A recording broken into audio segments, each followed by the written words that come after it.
Long live the revolution. These revolutionary changes were taking place throughout Republican Spain.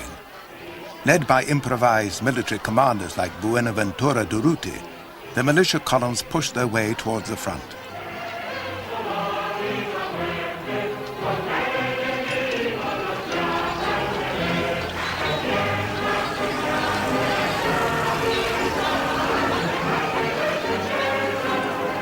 Young laborers rushed to join the militia.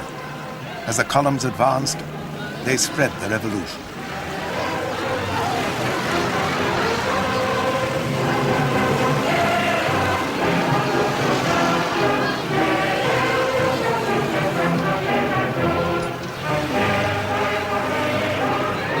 The ancient dream of a collective society without profit or property was made reality in the villages of Aragon. In many places, money itself was abolished.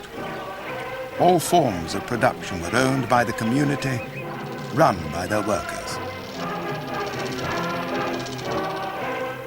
These collectives formed an independent anarchist area within the Republic. The Council of Aragon coordinated their activities.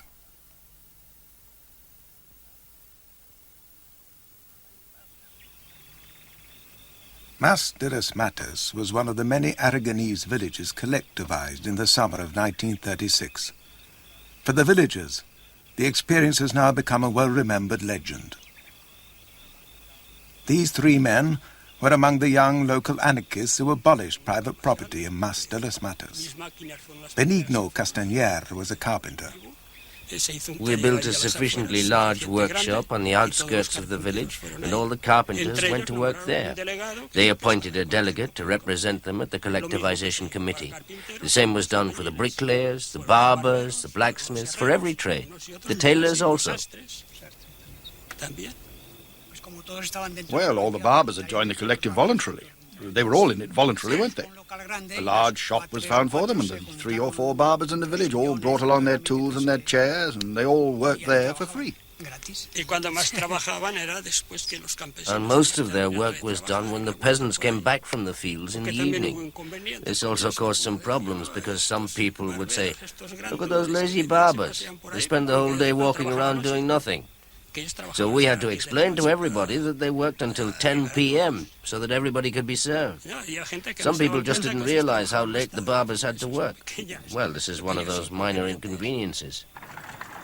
The anarchists forced all known right-wingers in the village to join the collective as well. The upheaval of revolution led to terrorism and repression. In Aragon, as in Catalonia, armed gangs drove around killing the better off, the right-wingers, and the followers of the church. In Mas de las Matas, although the local committee tried to prevent it, 6 right-wingers were murdered just outside the village. Here, the only people allowed to keep their property were those left-wingers who were not anarchists.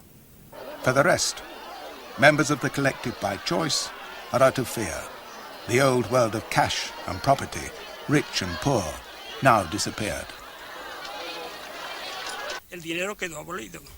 Money was abolished, and we created what we called the family card, with all the members of the family, and everything that wasn't produced here was allotted according to the numbers in each family.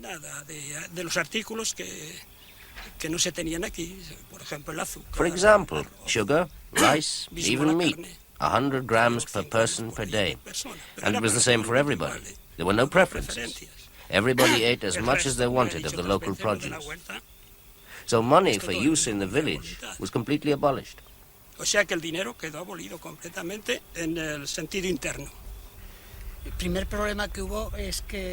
first problem was that because everything was free, coffee, tobacco, this was a problem. Everything was free, so everybody wanted to drink coffee, everybody wanted to smoke, and so on. So this is something that had to be corrected, and that's when we started rationing cigarettes. No, tobacco was rationed, but we never denied anybody his cigarettes. This was a contradiction for us because we were against all vices, and yet we were well aware that by handing out free cigarettes we encouraged people to smoke, but we couldn't deny them to anybody. For the anarchist peasants in Mas de las Matas and in other villages, collectivization brought instant benefits. The profit motive had disappeared. Everyone now worked only for the community.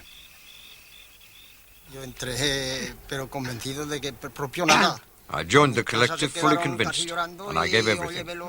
At home they were nearly crying because I took everything to the collective. Our sheep, all our money, everything.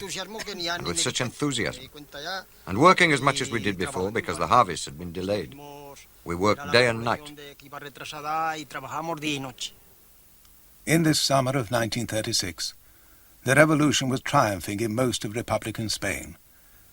But it was already failing in its most basic task, to win the war.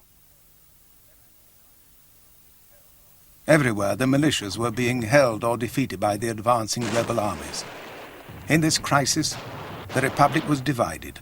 For some, the government and the communists, revolution must wait until the war was won. For the anarchists and many socialists, the only way to win the war was to defend and extend the revolution. This argument was soon to tear apart and transform the Republic, unleashing a civil war within the civil war. In central and northern Spain, the army rebels were winning the war. General Franco soon became the absolute political and military ruler of the nationalist side as his regular soldiers captured town after town.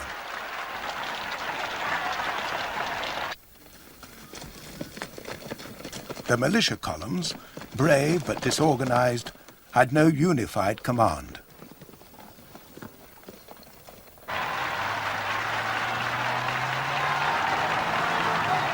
The revolution had left the Republican government helpless. And yet, initially, the new revolutionary leaders did not form a new central government or military command of their own.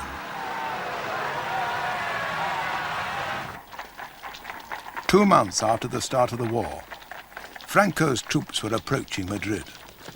Now, at last, with the Republic on the brink of defeat, the politicians in Madrid took action.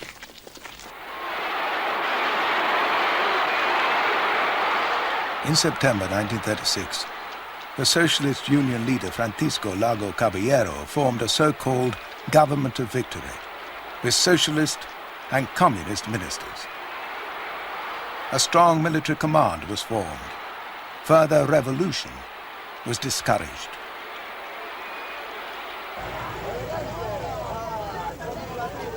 The anarchist revolution still controlled much of Catalonia and Aragon.